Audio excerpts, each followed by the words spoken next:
Dans le livre Tout le monde l'appelait Johnny, Patrick Roussel, ancien chauffeur du rocker, fait de nombreuses révélations. Notamment sur Laura Smith, la fille du chanteur, qui aurait lâché une phrase lourde de sens après la guerre d'héritage avec sa belle-mère Laetitia Hallyday. La famille Hallyday s'est déchirée sous les yeux des Français. Au décès du taulier, le 5 décembre 2017, ses enfants aînés David et Laura avaient découvert avec stupeur qu'il avait été rayé de son testament.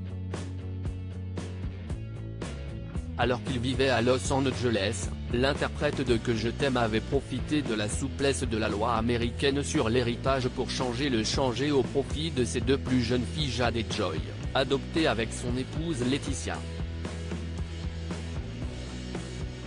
Selon les dires de sa veuve, son argument principal aurait été que son fils et sa fille aînée avaient suffisamment reçu au cours de leur vie et qu'il était à l'abri financièrement pour le reste de leurs jours, ce qui n'était pas le cas de ses deux plus jeunes.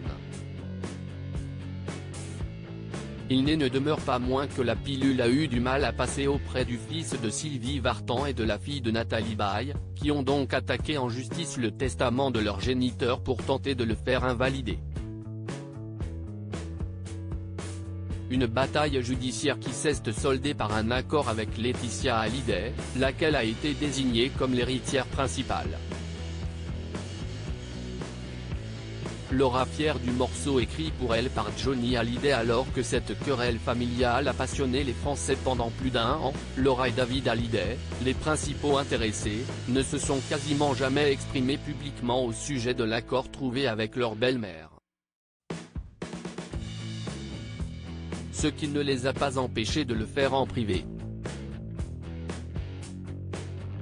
Dans le livre Tout le monde l'appelait Johnny, écrit par l'ancien chauffeur du rocker et dont Gala a dévoilé les bonnes feuilles, on apprend ainsi que l'épouse de Raphaël Lancret-Javal n'était pas tant intéressée par l'argent ou les villas possédées par son géniteur, mais qu'elle convoitait une chose en particulier, les droits de la chanson Laura, qu'il a écrite et chantée pour elle en 1986.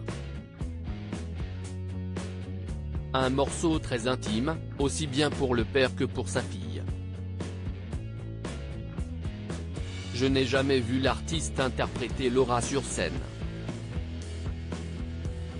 J'ignore pourquoi, ou peut-être pas. Un interdit tacite. Johnny lui-même n'évoquait pas ce morceau, écrit Patrick Roussel dans son ouvrage, avant de glisser une révélation sur la maman de Léo. Laura, elle, m'en a parlé. Elle m'a confié, encore récemment, je me fous du reste. Moi, au moins, j'ai ma chanson.